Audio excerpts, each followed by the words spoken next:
bénis Seigneur Jésus. Bénis cette émission, Seigneur Jésus. Hier, un lundi, il y a un crapaud qui est venu ici hier, Seigneur Jésus.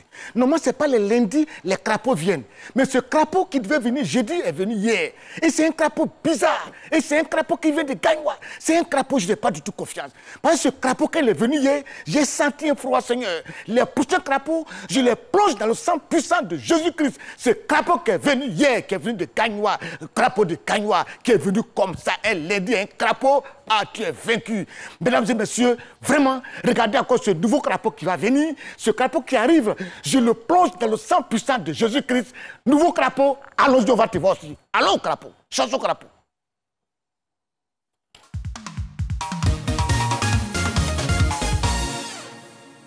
Hey, Manzé, c'est moi le Manzé, ouais. On va manger, on va faire tout, ouais, laver le mal comme monsieur comme une petit, hey, Manzé, voilà, c'est moi le rofisto copo, c'est moi, oui, c'est moi, on va manger tout à l'heure, hey, on va, oui, ça là, c'est moi, qui peut pas, hein, la manger, ah oui, il petit copo, la racopo, topo, ouais, à faire le manger, c'est moi, oui, alors, ou bien. Ah, vraiment. Les amis, excusez-moi beaucoup, hein. Vous êtes en direct de l'émission, c'est pas ce midi. Il fallait que d'abord, je bénisse ici avant de vous saluer. Parce que crapaud d'hier, c'est vraiment effrayant. On ne sait pas si c'est grenouille ou bien c'est crapaud. C'est un truc bizarre, mais ça est là quand même. Donc, bon appétit pour ceux qui sont à table, mauvais appétit pour ceux qui ne sont pas à table. Priez le Seigneur, Dieu est grand pour vous. Mais comme je ne suis pas seul aujourd'hui, je vais faire venir une amie avec qui on va s'asseoir. Et puis, je vais vous expliquer pourquoi Joël n'est pas là, puis c'est elle qui va s'asseoir. Yasmine. Voilà. Si vous voulez mettre chanson de Yasmine, parce qu'aujourd'hui... Non, c'est pas nécessaire. Voilà, c'est pas nécessaire. Bonjour, Papa Gui. Yes. Comment tu vas? Ça va très bien. Ça s'est très bien passé la soirée d'hier. Oui, ça s'est bien passé. Oui. Mais ce qui s'est passé hier, j'ai prévenu Joël. Oui. Quand Joël est venu avec un crapaud, j'ai dit, ah, Joël, c'est quel crapaud? Il dit, c'est un crapaud de Gagnoua. Un crapaud les lundis, j'avais jamais vu ça. C'est bizarre. Franchement, j'avais jamais vu. Et quand il a envoyé son crapaud, il voulait envoyer, il dit, mais le crapaud, vers toi là-bas. Et le crapaud est resté. Quand l'émission est finie, il est parti dire au revoir au crapaud. Oui. Et il a fait bisous au crapaud.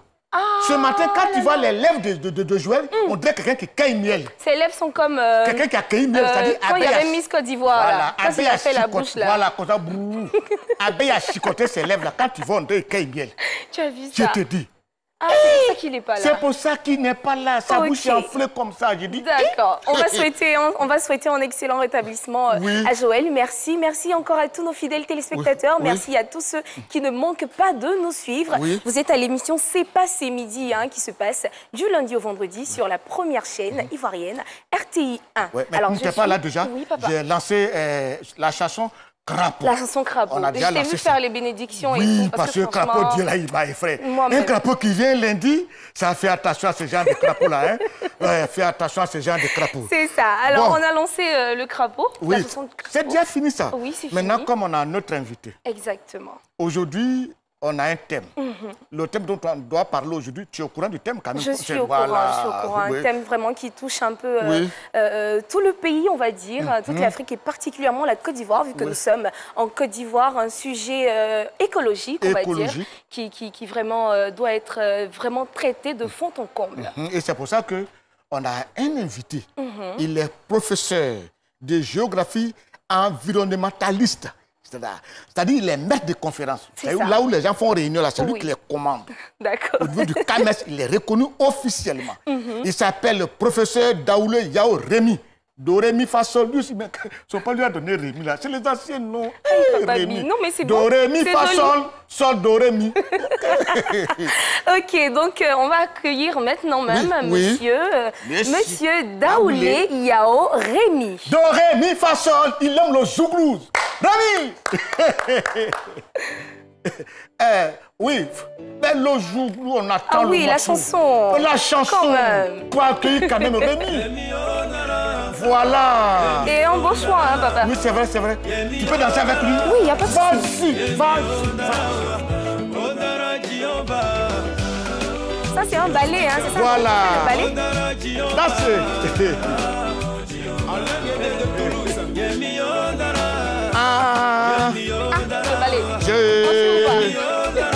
On va s'adapter. C'est bon. Ok, merci beaucoup, merci. Ok. Donc, oui, c'est là-bas tu dois te mettre. Voilà. C'est juste pour saluer. Allez. Allez. Tu sais, normalement, comme je t'ai dit hier, normalement, on doit maintenant annoncer le thème, le jingle du thème du jour. Devant lui, ça c'est passé. Notre invité installé, Papa Guy est là, je suis là et vous êtes devant vos petits écrans. Oui. On part tout de suite et maintenant pour le jingle du thème du jour.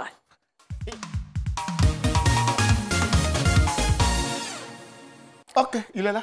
Alors, bonjour Monsieur Daoulé. Bonjour Madame. Vous allez bien? Mais très bien, oui. Super. Oui. Alors, dans votre biographie, on a vu que vous êtes professeur, donc vous êtes géographe, environnementaliste. Expliquez-nous un peu qu'est-ce que ça veut dire, parce que c'est quand même un bien grand mot pour ceux qui ne s'y connaissent pas. Bien, merci bien pour la question.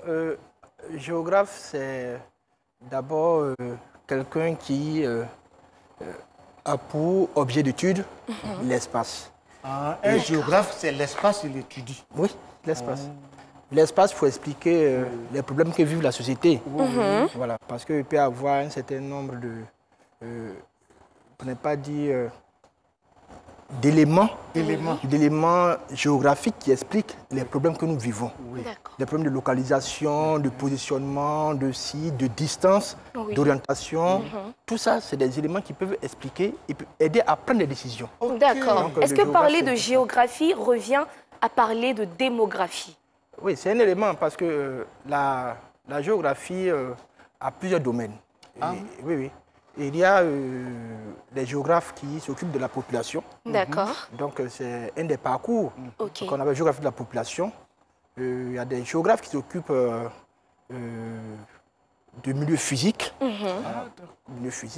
Et puis, qui sont liés un peu aux environnementalistes. Oui. Et puis, il y a des géographes qui s'occupent des mers, océanographie, biogéographie, des choses comme ça. Donc il y a plusieurs domaines, mais ça couvre entièrement tous les aspects de la vie, si je peux le dire. Exactement. Yasmine, il faut lui demander, oui, est-ce qu'il est au courant du thème d'aujourd'hui? Oui, bien sûr. Voilà, quand même, parce que s'il est venu, c'est parce qu'il y a un thème. Exactement, exactement. Voilà, il est au courant de ça, maintenant, il faut qu'on lui demande ça quand même. C'est ça. Son métier est vraiment en rapport, en parfaite harmonie avec notre thème. On parle aujourd'hui de la prolifération des déchets plastiques en Côte d'Ivoire. En Côte d'Ivoire. Quand vous entendez l'énoncé de ce sujet, qu'est-ce qui vous vient en tête? Qu'est-ce que ça vous fait? Oui. Professeur Yao. Moi, en tant que géographe, ça m'interpelle parce que nous nous rendons compte que tous les problèmes que nous vivons au niveau de l'environnement sont liés à des problèmes de gestion. Parce que en fait, il y a trois grands problèmes. Il y a les problèmes qui sont liés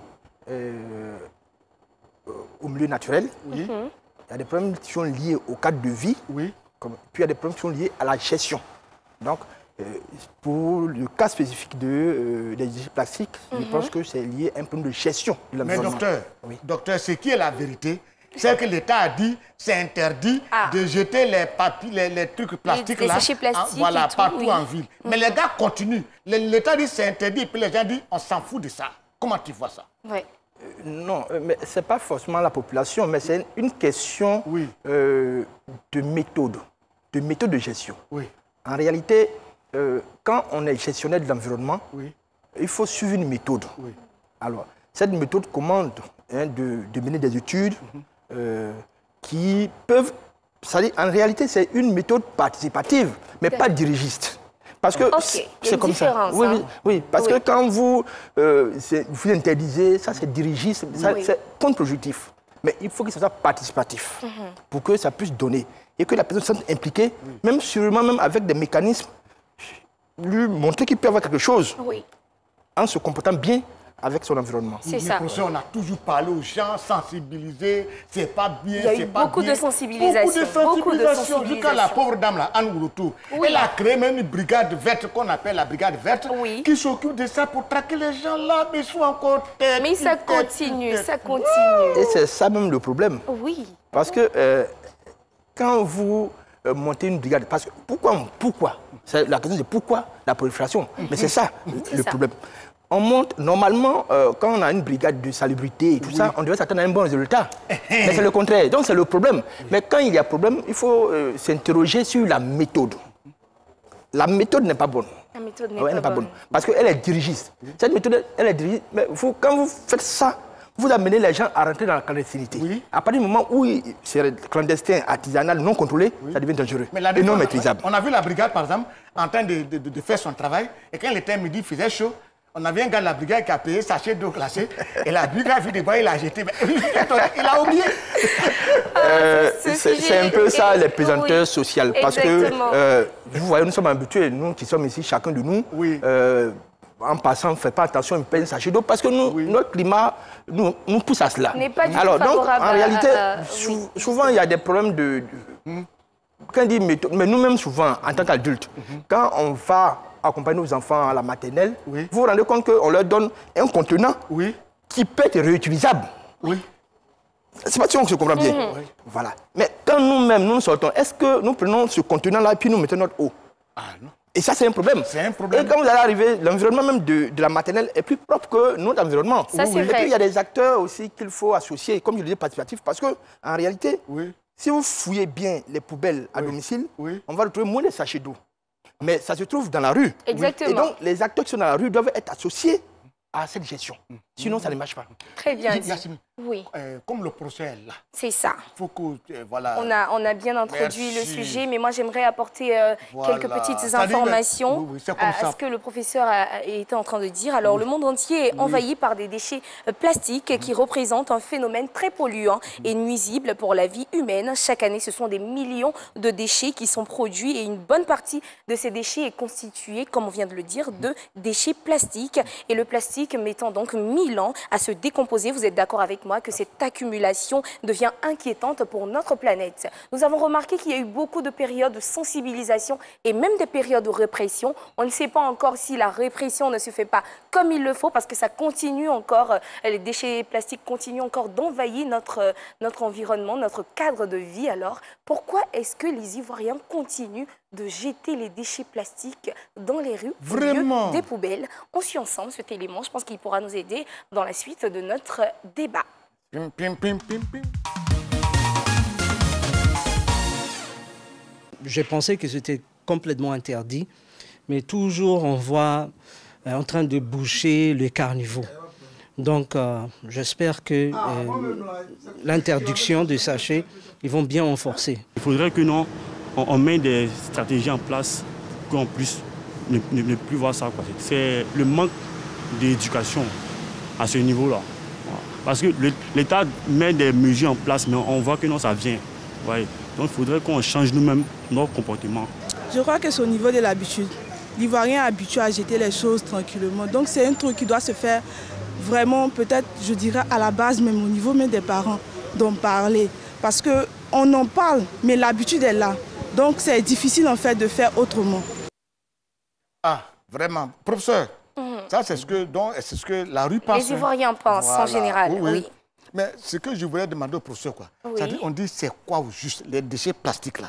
Qu'est-ce que c'est au juste? C'est vrai, parce qu'on pense que la majorité connaît ce que c'est que les déchets plastiques, mais on aimerait avoir une brève définition, pourquoi pas, de notre invité. Oui, parce que quelqu'un qui se trouve à Petit Tapia, vraiment, il ne sait pas s'il est au courant de ça. Déchets plastiques. Voilà, plastique. Les déchets même, c'est des résidus. Oui. C'est des résidus qui sont appelés soit à être abandonnés ou à être réutilisés, c'est-à-dire bien recyclés, voilà, valorisés. Mais c'est des résidus. Oui. Voilà. À partir du moment où nous nous rendons compte que la société elle-même se développe avec l'accroissement de la consommation de plastique. Ça, c'est clair, c'est indéniable. Et donc, on se rend bien compte que le problème, c'est que c'est comme s'il y avait une contradiction entre le développement et puis la préservation de l'environnement. Et ça, c'est un problème qu'il faut régler. C'est pour cela que pour nous, qui sommes en environnement, nous disons que quand on veut gérer l'environnement, il faut pouvoir appliquer la bonne méthode. C'est ça. Parce qu'on ne peut pas dire de ne pas utiliser. Aujourd'hui, ça fait des économies pour les pays, notamment dans la fabrication d'un certain nombre de matériels. Voilà. Et puis, on se rend bien compte aujourd'hui qu'avec les VA également, c'est des sources. Voilà, mais ce n'est pas la faute, comme je le dis, des populations.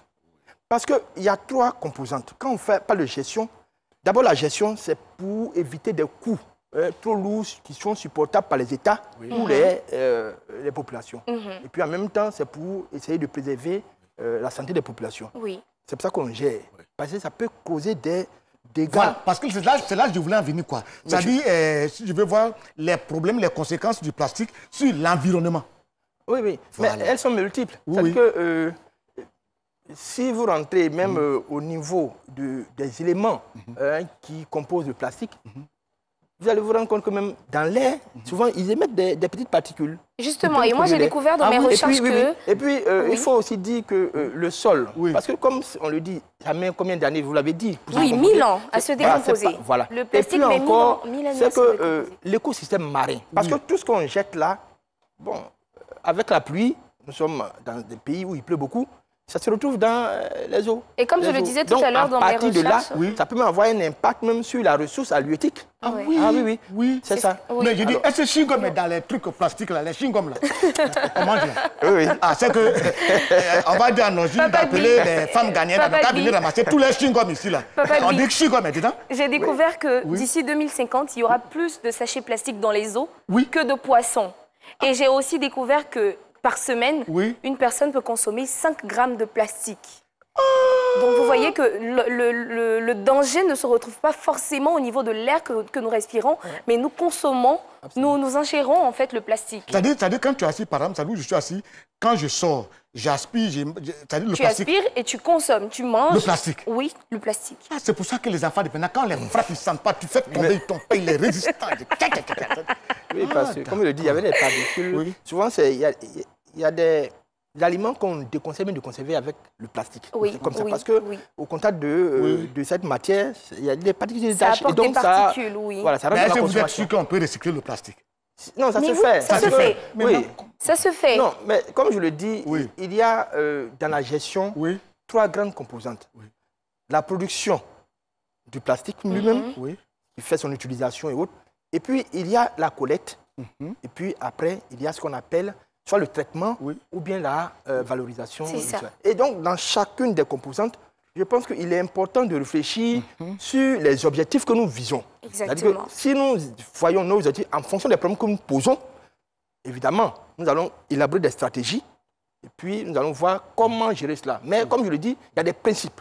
Le principe d'une bonne gestion, c'est d'associer, de tenir compte des contraintes du milieu. Mais tant que ce n'est pas fait et que chacun se croit bon gestionnaire, avec les collectivités locales, vous voyez bien qu'il peut y avoir même un service technique qui manque de capacité technique de gestion. Alors, donc, tous ces gens-là que vous voyez, qui sont en train de gérer, mais qui ne savent pas grand-chose de la gestion, mais ça ne veut que le résultat que nous voyons. Et puis, on pense que c'est parce qu'il faut réprimer. Non. Mais si vous réprimez, je l'ai dit, dès lors qu'on rentre dans la clandestinité, ça n'est fini. Parce qu'on ne contrôle même plus les conséquences de cela. Justement. Donc c'est dramatique. Et moi j'aimerais poser une question à notre invité. Vous étiez en train de parler tout à l'heure de gestion. Vous avez aussi dit que la faute n'est pas à la population, mais est-ce qu'on ne doit pas associer la population à la gestion et au traitement justement de ces déchets plastiques-là? C'est ce que je disais, qu'il faut une gestion participative. Quand on dit les participatifs, ça veut dire qu'on les associe. Exactement. Il y a des groupes de pression. Les jeunes, les femmes. Vous voyez, et puis il y a des instruments économiques. Normalement, si on maîtrise bien la production des objets plastiques, mais on peut appliquer un principe de pollueur-payeur. C'est-à-dire que ce qu'on va faire sur... c'est qu'on va dépenser, vous qui avez produit, vous contribuez à régler. Je pense que ça serait efficace. Oui, même les femmes qui vendent, ou bien les hommes qui vendent... Mais si vous leur dites qu'ils ramassent simplement les sachets, qu'ils vendent et bien qu'ils obligent à consommer et puis de récupérer et qu'ils aient quelque chose en retour, mais ils vont participer à la gestion. Et vous allez voir que ça ne va pas trop traîner. Et ça se fait dans un pays, je crois. Ça se fait dans un pays. Même au niveau du transport, vous voyez, c'est souvent dans les gares qu'on voit beaucoup ces éléments-là. Et donc, il faut associer les chauffeurs, les oyambo. Mais ils vont vous rendre l'environnement très propre. Mais est-ce que les coulants, là, il y a du plastique dedans? Oui. Il y a du plastique dedans? Oui, il faut dire à Oulaba, la votre plastique là, c'est un peu trop, hein? C'est un peu trop. Voilà, réduisez un peu les femmes, les courants là, c'est vous. Ouais, on a problème avec plastique. Je pense que c'est sur cette belle note d'humour que nous allons partir à la pub. Rapidement, la petite pause pour nous permettre de souffler. Et vous aussi de souffler, on revient tout à l'heure. Vous avez demandé du divertissement pendant ces vacances? Ne ratez sous aucun prétexte. Votre talk show s'est passé midi, hein? Si tu n'as pas compris, ce n'est pas compliqué. Cela signifie que vous avez besoin d'une bonne dose d'humeur. Il est quand même présentatif, c'est bien. Mais présentable. Présentable, moi je peux présentatif, tout ça c'est même. Présentable. Retrouvez votre émission du lundi au vendredi de 12h à 13h avec Guy Defer, Joël, Lestanguet, Priska et Yasmine Jackie sur RTI 1.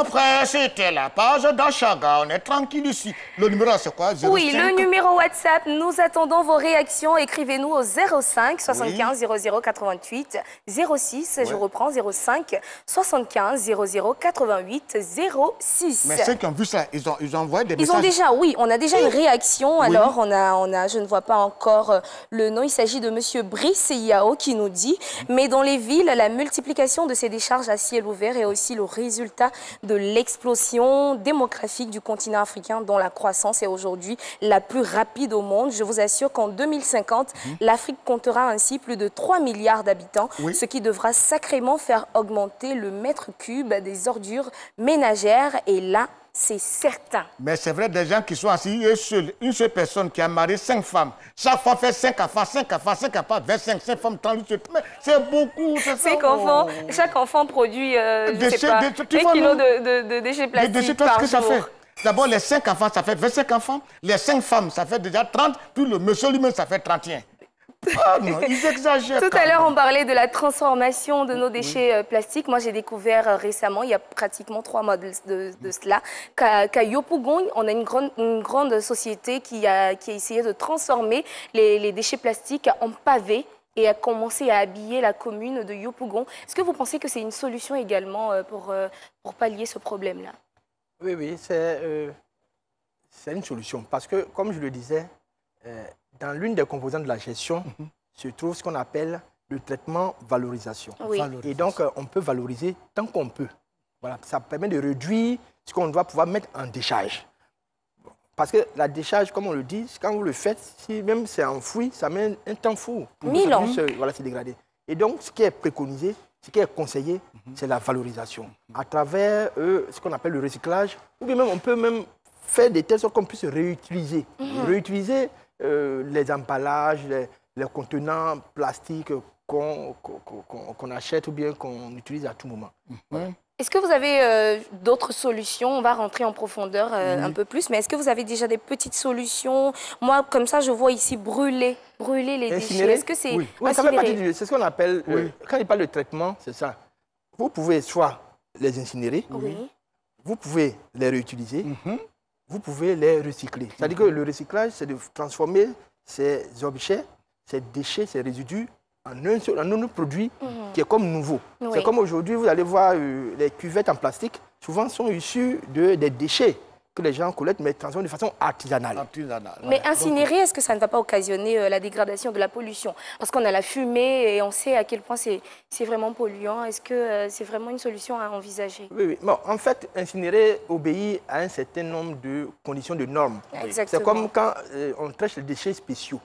Les déchets spéciaux dans les hôpitaux, ce n'est pas venir brûler puis laisser dégager. Non, souvent c'est bien enfermé dans un... Donc le faire dans un endroit fermé. De sorte que ça puisse consumer tout ce qu'il y a comme fumée et tout ça. Voilà, ils savent comment ils orientent ça. Mais il y a des techniques pour le faire, pour ne pas que ça puisse polluer notre environnement. Ne pas le faire à l'air libre.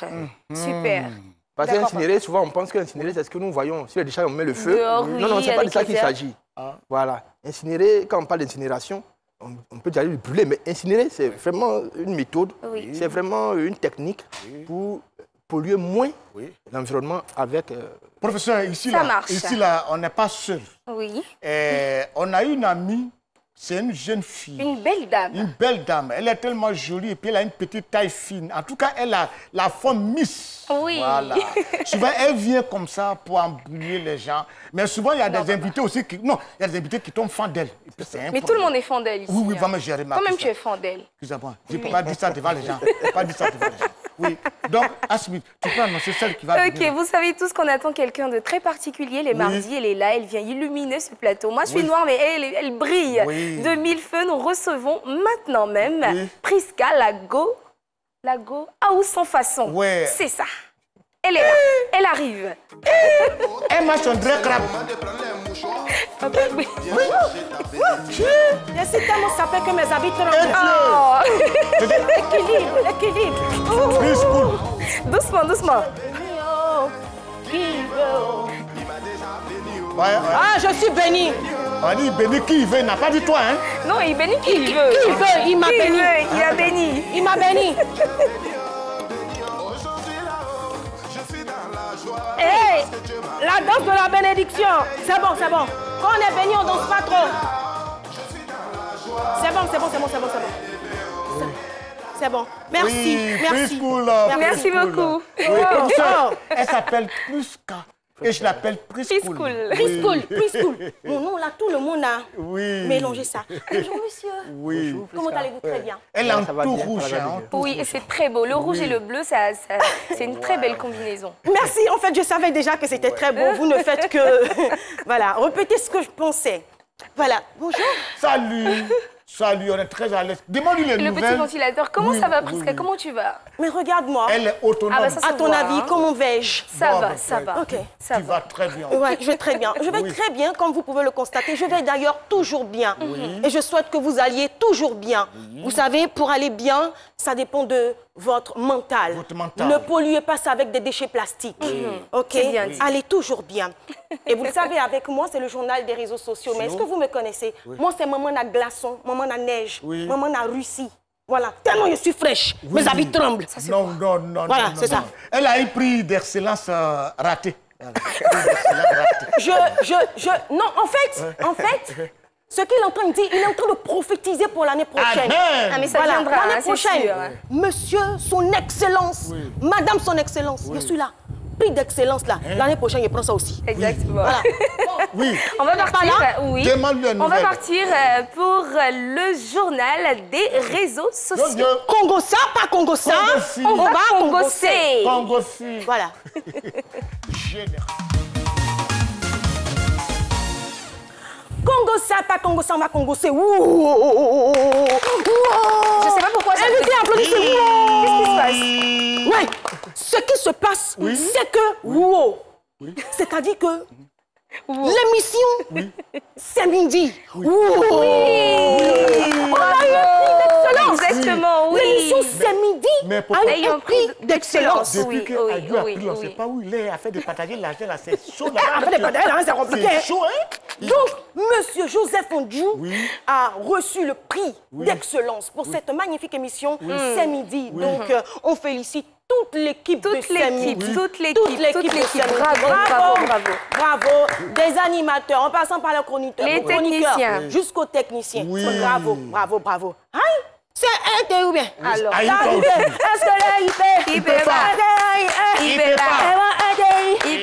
Alors, donc, félicitations à vous. Bon, Prisca, sois sérieuse. Voilà. Ok, on poursuit.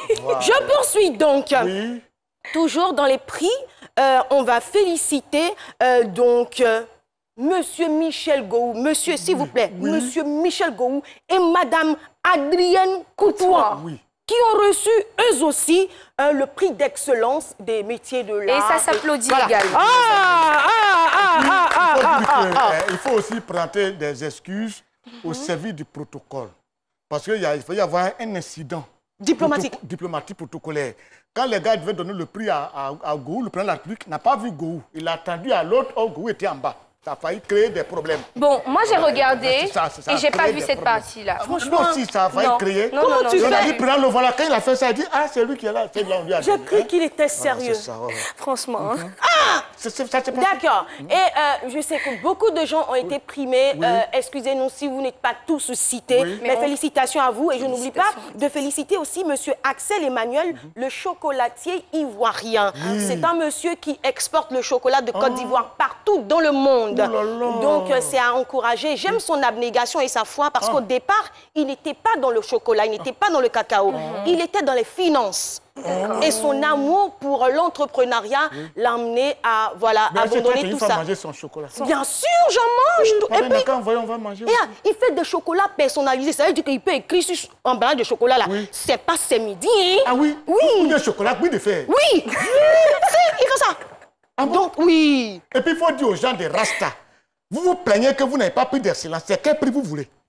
Vous, les gens de Rasta, c'est quel prix vous voulez? Quel excellence vous voulez? Il y a des excellents là-bas. Hein, il y a les kajim, il y a les trucs, tout ça là. Non, et je ne sais pas quel excellence veut. Que nous, ça vous demande, c'est quel excellence vous voulez? Bon, je continue. Excellence. Alors donc, félicitations à toutes ces personnes. On va aller pour la deuxième nouvelle de ce journal. Et là, on va parler de transpiration. On va parler d'abdos. On va parler de fighting. Abdos que... Excusez-moi, vous ne faites pas partie de ce que je dis. Les gens sur ce plateau habituellement n'ont pas. Les hommes là, ils n'ont pas d'abdos. Abdos, c'est quoi? Eux, ils ont les cabosses. Non, ils ont un seul abdos. Ils ont la cabosse. Ils ont la... Abdos là, c'est quand ton ventre est carré là. Carré, les tablettes de chocolat. Ventre découpé là. C'est ça. C'est ça. Vous n'avez pas ça. Moi, j'ai ça. Hein. C'est parce que je ne vais pas vous montrer ici. Moi, j'ai ça. On voit ça d'habit là, c'est cabosses de cacao. En tout cas, on est sûr d'une chose, c'est que Joël, il n'a pas de tablette de chocolat. Non, du tout. Ça, c'est sûr. Voilà. Donc, en parlant de cela, je veux parler de boxe. Notre champion Oli la machine conserve sa ceinture de champion d'Afrique de... Je ne sais pas comment on prononce ça. WBC Muay Thai. Muay Thai. C'est que si c'est ça. On l'a pas frappé, il a frappé d'Afrique. C'est lui qui a frappé son adversaire camerounais. Il conserve le titre. Et c'est très important qu'on le félicite parce qu'il y a quelques temps, il avait perdu. Et ça avait vraiment pris une grande ampleur sur les réseaux sociaux. Tout le monde le dénigrait, l'insultait. Et maintenant qu'il a pris le prix, pourquoi ne pas le féliciter? Il faut encourager les bonnes actions. Oui, champion. Et puis, c'est pour dire que dans la vie, souvent, il faut tomber pour savoir l'importance de rester debout. Exactement. Ça, c'est un proverbe que je viens d'inventer. C'est chic. Intelligente. Et malheureusement, nous finissons sur une note très triste. Il y a quoi encore? Le Sénégal est sous le choc. Un médecin, chirurgien, dentiste aurait tué ses 3 enfants. Pourquoi? Ah oui. Avant de lui-même se donner la mort. Il y a quoi? C'était ce dimanche. Et selon le récit sur les réseaux, il avait disparu avec ses enfants le dimanche et ils ont été retrouvés par la suite le lendemain à son cabinet dentaire. Alors, il semblerait qu'il a administré une substance toxique à chacun de ses enfants avant de se l'injecter aussi lui-même par seringue. Motif, c'est donc une rupture mal digérée avec son ex-femme. Oh là là. Il estime que... Séparation, quoi? Oui, un divorce. Et selon ce qu'il a écrit sur les réseaux, il a laissé une lettre posthume de 10 pages expliquant que sa femme n'était pas... c'était pas une bonne femme. Voilà. Et qu'elle ne mérite pas de garder ses enfants. Alors, il part avec ses enfants. Elle peut ne pas garder les enfants, mais il y a d'autres personnes qui peuvent s'en occuper. Bien sûr. C'est pas normal d'ôter la vie... Je donne juste l'information, mais... Je vais... moi, Voilà donc cette nouvelle qui a secoué le Sénégal. J'espère que c'est faux. Comme sur les réseaux, il y a des nouvelles qui ne sont pas bonnes, qui ne sont pas vraies. J'espère que ce n'est pas vrai. D'abord, moi, ce qui est sûr, il ne va pas rentrer au paradis. Dieu va refuser son âme. Et puis, tu vois, c'est encore d'affaires de femmes, garçons qui envoient par là. Dieu merci, bientôt, on va dépénaliser l'affaire de l'homosexualité. On va dépénaliser cela. C'est lui qui veut, il va où il veut. Mais qui t'a dit qu'il n'y a pas Goumé là-bas? Comment ça, Dieu merci? Il va où il veut. Non, qui t'a dit qu'il n'y a pas Goumé là-bas? Là-bas, là. Il y a Goumé partout? Non, c'est que s'il faut couper, c'est que s'il avait la façon de... Attends, il se porte bien. Aïe. Bon, en tout cas, moi, j'ai fini mon journal des réseaux sociaux. Voilà, c'est fini.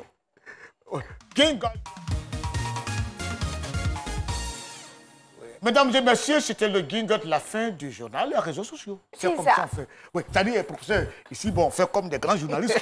Nous sommes de grands journalistes, hein, ils ne sont pas... On a été formés à Yes. Toi, tu as fait le Canada. Prisca, il a fait... Moi, j'ai fait Yamoussoukro, INPHB. On a de bonnes écoles. Moi, j'ai fait Cocody, l'université de Cocody, mais on est quand même de grands journalistes. Moi, j'ai fait ISTC, je suis la promotion d'Antoine Kakou, Antoine Kakou, je suis ma promotion. Notre invité voulait dire quelque chose? Non, je dis que le bon journaliste, c'est celui qui détend. Qui détend. On n'a pas besoin forcément de serrer le visage pour être un bon journaliste. Vous êtes détendu. Merci, merci. Alors, on a d'autres réactions, hein, Papa Gbi. Continuez de nous écrire au 05 75 00 88 06. Je vois ici monsieur Pasteur Marshall Doua qui nous dit comme ça que notre problème, c'est la suivi des déchets, des décrets que nous prenons. Cependant, faisons la gestion des déchets plastiques.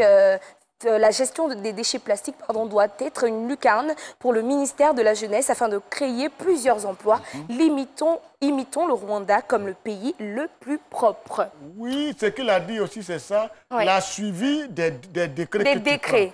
Mais quand même, moi, je pense qu'on doit sensibiliser les gens. Parce que ça me surprend de voir le président de la République qui a pris un décret.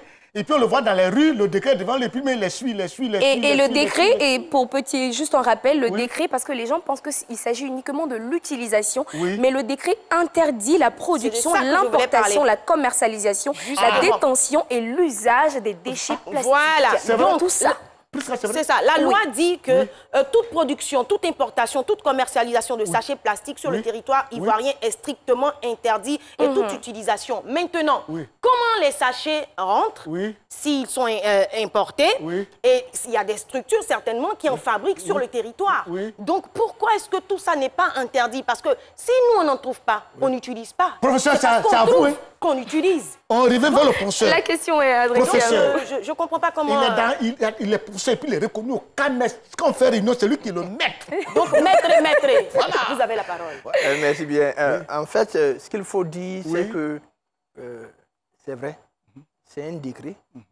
Je ne vais pas critiquer le décret, hein, mais je me dis que en tant qu'enseignant, il faut s'interroger sur l'opportunité. Parce qu'il faut adapter le test à nos réalités.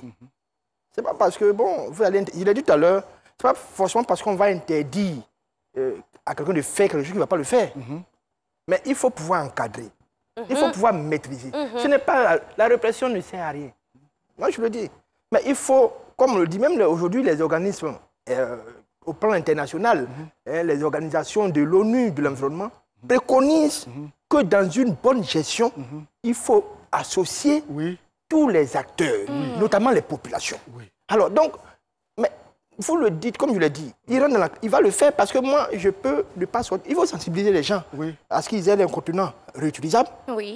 Mais en même temps, si moi, je fais payer celui qui produit, comme je l'ai dit, par le principe pollueur-payeur, mais il va lui-même peut-être arrêter son activité. Ça, c'est pas en prenant la chicotte, forcément, qu'on arrive à des solutions qui sont viables. Je me dis qu'il faut pouvoir associer, discuter, différents partenaires. Est-ce qu'il faut le faire? Est-ce qu'il faut le faire? Sinon, si c'est interdit ailleurs. C'est vrai, ça marche. Mais pour nous, moi, comme je sais qu'il fait chaud, ils auront envie de boire. Vous ne pouvez pas interdire à quelqu'un de boire. Mais comme il n'y a pas, si vous construisez des bonnes fontaines avec des... vous n'avez pas dit des verres qui sont réutilisables, ça peut le faire. Dans les rues? Non, ça peut se faire. Exactement. Moi, c'est ce que je voulais dire. On dit que j'exagère toujours. Non, ça peut se faire. Ça se fait ailleurs. Donc, il faut pouvoir... D'abord, c'est-à-dire, vous dites, il ne faut pas uriner. Mais si je n'ai pas d'endroit pour uriner et que j'arrive quelque part, madame me prend, je ne peux pas uriner sur moi. Je ne peux qu'uriner quelque part. En prenant les risques, parce que je sais que c'est pénalisé ou bien, mais je vais le faire parce que je ne peux pas garder. Exactement. Alors, si moi j'ai soif, que je vois de l'eau, sincèrement, vous m'excusez, mais je vais boire. Que ce soit 50 ou... Voilà, mais avec tous les risques, hein, parce que ce qui est dommageable, c'est qu'on ne maîtrise pas la fabrication. Voilà. Et c'est ça le problème. C'est vrai. Et si on dit aux populations, par exemple, vous voyez, quand vous buvez là, c'est ça qu'on appelle la sensibilisation. Exactement, tout ça, ça fait partie. Vous prenez des risques parce que c'est fabriqué, on monte les endroits où on fabrique. Mais moi-même, je serais tenu, en ce qui est chez moi, de faire comme la maternelle. Je prends mon contenant, je finis par avec de l'eau. C'est des techniques comme ça, c'est de la pédagogie. Voilà, qu'il faut faire, mais il ne faut pas forcément. Parce que vous dites, je le fais, tu as interdit quoi? tu ne peux pas contrôler. Surtout que c'est fait de façon artisanale. Ouais. Et nous sommes dans des systèmes d'économie ou bien de développement informel. Et c'est ça le problème. Il faut chercher à formaliser la chose, organiser, réguler aussi, encadrer. Pourquoi pas? Voilà. Et puis vraiment mettre l'accent sur des problèmes de gestion. Comme il dit, des problèmes qui émanent de la production, comme on l'a dit, de la collecte, on l'a dit, en associant un certain nombre de personnes, et puis dans le traitement. Le traitement, il y a des initiatives qu'il faut encourager, de recyclage, de valorisation. Bien sûr. Voilà, il faut encourager, il faut les soutenir. Je suis d'accord. Pour qu'on arrive à un bon résultat. C'est ce que nous souhaitons tous. Et puis, il faut former, je crois, même à la réutilisation de ces déchets-là. Voilà, parce qu'il y a beaucoup de jeunes qui ne travaillent pas, qui sont au chômage. On pourrait les initier. Ça rejoint un certain nombre de problèmes également. Voilà. Mais en Europe, là, on recycle ça et puis les gens les réutilisent. Bien sûr. En Europe, on le fait ici. Comme je l'ai dit, à Yopougon, ça se fait. Il y a une société qui utilise les sachets plastiques pour construire, créer des pavés, pour enjoliver les voies. Mais en Europe, les poubelles sont disposées en sorte que ici on met les verres, ici on met les plastiques, ici on met les denrées périssables. Ça va être les tri. Voilà, ici c'est pas fait. Ça pourrait faciliter le recyclage de ces déchets plastiques. Absolument. Ok, j'ai une autre. Et là, c'est une méthode de collecte. Voilà, donc il faut prévoir tout ça, mais c'est avec les échanges. On dit quoi ici? On a une autre réaction de Harry Priscille. Elle nous parle de la Mauritanie. Elle dit en Mauritanie, par exemple, l'importation, la fabrication et l'utilisation des sachets plastiques sont désormais interdites afin de protéger les animaux marins et terrestres qui peuvent mourir après en avoir avalé. Le gouvernement encourage l'utilisation des sachets biodégradables. Ici aussi, on encourage, hein. Mais sauf que cette politique n'a pas été adoptée par tous. Il faut qu'on sorte des émotions. C'est-à-dire, c'est vrai que moi, c'est pas parce que tu le fais que je vais le faire. Ce que je dis, c'est qu'il faut suivre ce qu'on... Même quand on fait une gestion, la suite, quand on fait des solutions, il y a ce qu'on appelle le suivi. Justement. Et donc, c'est le suivi qui permet de corriger. Le suivi te permet de dire, est-ce qu'il a atteint mes objectifs? Si ce n'est pas atteint, qu'est-ce que je dois faire pour corriger? Et c'est ça. Donc, quand je parle des méthodes, c'est ça. Les gens ne respectent aucune méthode de gestion et puis veulent des bons résultats. Ça ne peut pas marcher. Voilà. On manque de suivi ici. Voilà, c'est ça qui est dommage. C'est un des éléments de la bonne gestion. Mais professeur, là où vous habitez, par exemple, il y a des gens qui sont autour de vous. Et puis, vous êtes professeur d'environnement. Est-ce que quand des gens jettent les plastiques, quelle est votre réaction? Non, je ne peux pas avoir une réaction un peu dit personnelle ou bien émotionnelle. Moi, je suis dans une société, je vois des réalités, je constate comme tout le monde. Et puis si... Non, moi, vous pouvez les sensibiliser? Non, mais c'est comme une goutte d'eau dans la mer. C'est-à-dire qu'en réalité, ce n'est pas comme ça qu'il faut sensibiliser. C'est peut-être en passant par des instruments comme les médias comme cette émission audiovisuels, voilà, comme on le fait avec beaucoup d'amusement qui est beaucoup suivi, qu'on peut atteindre la masse. Sinon, vous allez vous créer des conflits inutiles avec vos voisins. Parce que vous voyez, ils veulent, mais tu es pas, mais il y a qu'à faire quoi? Et puis ils vont trouver que tu es un peu trop gonflé. Exactement. Tu peux t'exposer à des agressions. Ce qu'il faut faire, c'est de conseiller le système. Moi, je pense que c'est comme ça. Au lieu de conseiller les voisins, je pourrais conseiller le système. Et je dis au système que pour qu'il y ait une bonne gestion, il faut adopter la méthode de gestion de l'environnement, qui passe d'abord par ce qu'on appelle une analyse. L'analyse, c'est de pouvoir identifier le problème, c'est de pouvoir voir l'ampleur du problème, de regarder les causes, les conséquences, et puis préconiser les solutions. Qu'on appelle les solutions, des stratégies, les stratégies de gestion. Et puis, après ça, il y a le suivi. Et puis, on fait de la planification. Professeur, maîtrise son sujet. Merci beaucoup. Merci, professeur. Qu'est-ce qu'on fait si on veut souffler un peu plus? Il n'y a pas de rubrique. Si, il y a une rubrique. Si on veut souffler un peu, on va y aller avec la blague du jour.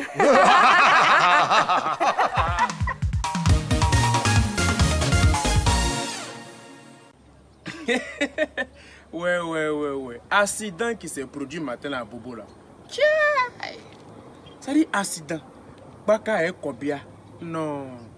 Le Baka a percuté le Kobia comme ça. Boum. Le Kobia est parti en haut comme fou. En haut.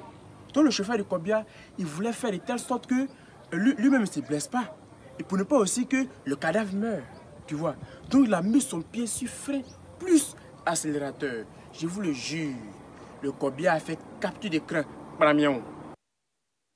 Attention, nous sommes de retour. Alors, notre invité parlait tout à l'heure de conseiller le système de solutions et de stratégies pour régler ce problème-là. Avant de parler de stratégie, moi je pense que si aujourd'hui on s'assoit et on parle de stratégie, c'est parce que le mal est déjà fait. Le mal est déjà fait, les adultes ont déjà semé la pagaille. Moi j'aimerais qu'on parle un peu d'éducation. Est-ce que vous ne pensez pas, vous qui êtes environnementaliste, est-ce que vous ne pensez pas qu'on doit créer une matière spéciale pour nos petits frères, pour nos enfants qui ne sont pas encore nés? Parce que tout à l'heure, on parlait de 2050, il y aura plus de déchets plastiques que de poissons dans les eaux. Ça veut commencer la sensibilisation dès le bas âge. Déjà, dès le bas âge. Oui, mais ça ferait une bonne chose que déjà, dans l'apprentissage, on puisse s'insérer cela. Ça, c'est une très bonne chose.